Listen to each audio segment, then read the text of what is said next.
one of Ben's specialists told us he was blind. I think his exact words were, "I'm not convinced he has much vision."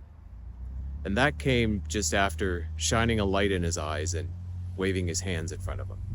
There was no evidence. It was just his opinion. It was an unfeeling statement that we didn't matter.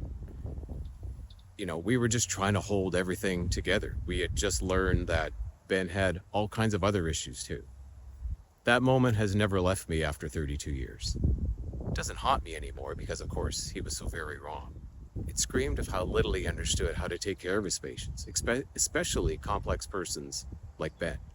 But most of all, it showed that he had no idea what it was like to be a caregiver. That's what I want to talk to you about today. About the disconnect that exists in a lot of doctors' offices and what most people never see. It's the gap between knowing someone is a caregiver and actually understanding what that really means. They see the diagnosis, the charts, and maybe even the family dynamics, but they don't see the sleepless nights or the hundreds of micro decisions that have to be made every day and all of the emotional load that comes along with it. They don't know how caregiving reshapes your time, your life, your energy, your body, just everything. Actually, let me correct that. The really good ones do that. They really understand that. And we've been really fortunate to have a lot of those people in our corner, really from day one. But that disconnect, it changes everything. The questions they ask, the tone they use, and whether they see the person in front of them as a whole human or not. So today I want to try to maybe close that gap a little and share what I wish every doctor understood about what it means to be a caregiver. Doctors might know that the person is a caregiver, and they may even know the person they're caring for, but they don't always connect the dots. But they don't realize how that role shapes everything. Their decision-making ability, their energy, their sleep, and their overall health. Caregiving isn't just a task, something that we do. It's a life that we live, and it carries into everything that we do. Every decision we make, every appointment we go to, it's all there. So when a caregiver comes in for their own visit, for their own personal issues, they're actually juggling the weight of two lives. Let me say that again. They're juggling the weight of two lives, every minute of every day. And that changes everything, how deeply they can focus, how much time they have, and everything else that's going on in their mind. What caregivers need isn't sympathy about how much burden it is. What they need is to be seen. They need more than just a quick diagnosis. Ask how we're doing, really, and be prepared for the answers. Be prepared for the time that's needed to answer those questions and to hear those answers. Ask what kind of support we have and mean it, not just a formality, but a genuine interest to get involved and to help us lighten that load. Because that's what care looks like. When doctors understand that, they're not just treating a condition, they're supporting the caregiver's capacity to keep going.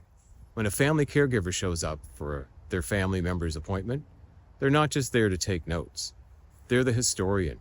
They're the translator. They know the full timeline, the small changes, the early warning signs. They don't want to run the visit or interrupt, but they want to complete the picture. And of course, much of that picture is in the pink book, right? Where you have all that information about the behaviors that you can show the doctor, that you can talk to them. It's a way to share the picture and to share the load, honestly. Because when a doctor only speaks to the patient, even and especially with those who can't communicate well, they're not seeing the whole picture. They risk missing lots that's hiding in between the lines. Caregivers aren't trying to take control. They're making sure that nothing gets lost. And when you see the family caregivers as partners, then everyone benefits. Because that's what better care looks like. You see, that's the key. That's what family caregivers need. They don't need another list of tasks to manage. They need a true partnership. Here's what I wish more doctors would do. Ask about us as the caregiver, not just the family member. Don't just recommend support. Help us access it. Stay with us until it actually happens. Be part of all that advocacy and acknowledge the visible load in a meaningful way. Because one sincere question, one connection that sticks, one follow-up that makes sure nothing falls through the cracks, that's what makes a huge difference. This isn't about asking doctors to do more, it's asking them to do what matters. Because when we're supported, we're stronger. And when we're stronger, everyone's health improves, including ours. That's what real partnership looks like. And that's what better care truly delivers. You know, caregiving doesn't show up in any lab results or diagnostic test or x-ray, but it's there, shaping how people live, how they behave, and how they survive the really, really tough days. That's why healthcare can't be just about treating the condition. It's about the people that hold everything together when no one's watching. Because if we weren't there, the whole system would fall apart. So for every doctor, nurse, and therapist, I need to thank you for everything that you do. You've gotten us through a lot. But there's still more that we can do. We could still do better at this stuff. This is simply a wish that you see us more completely as humans shaped by the care that we give. You know, my father used to say, and he was a physician for 40 years, that you always treat the patient, not the x-ray. Because when caregivers are recognized as the partners in care, then everybody does better. That's the kind of care that lasts, and that's the kind of care that we remember. So if you're a caregiver and you need a place to start, something that puts you back into the picture, then we have a one-pager self-care guide. It's called the No BS Self-Care Guide. It's not about spa days. It's not about, escaping.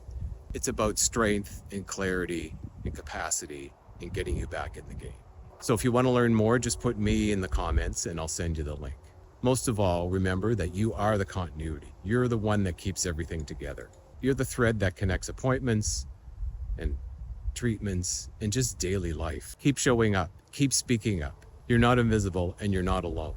Soaring Families is here to help you every step of the way.